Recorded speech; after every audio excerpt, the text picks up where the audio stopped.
একজোট হয়ে একমত হয়ে সেই কাজগুলোকে সামনের দিকে এগিয়ে নিয়ে যায়। শুধু দরাদরি করে কিছু হবে না।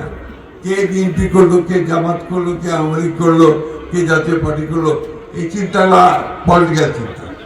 সব বাদ দিয়ে আসেন, আমরা দেশের চিন্তা করি, দেশের মানুষকে সামনের দিকে করি, তার একটু দূর করার চেষ্টা করি, সংস্থাপন কর্মসংস্থানের চেষ্টা করি। এই কাজগুলোই আমরা বেশ করে করতে চাই।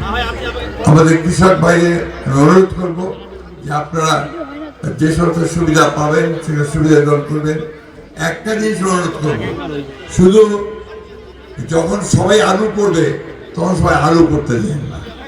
যখন ধান করবে যেটা করলে আপনি উপকার পাবেন, যেটা করলে আপনি ক্যাশ টাকা পাবেন, ভবিষ্যৎটা চিন্তা করে সামনের বাজার কেমন থাকবে সেগুলো দেখে শুনে উৎপাদন করার জন্য আমি অনুরোধ করব।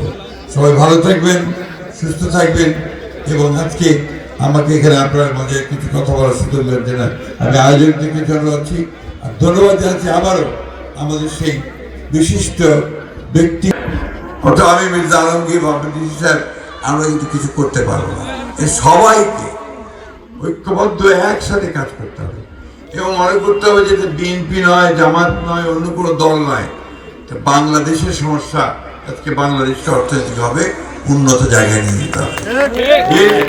আজকে সমস্যা আমাদের মেয়েদেরকে উচ্চশিক্ষায় শিক্ষিত করে তাদেরকে কাজে লাগাতে হবে।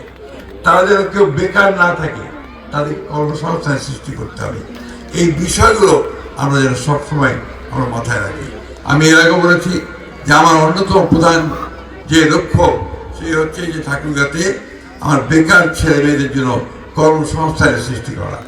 সেই লক্ষ্যে আমি ইতিমধ্যে কাজ শুরু করেছি।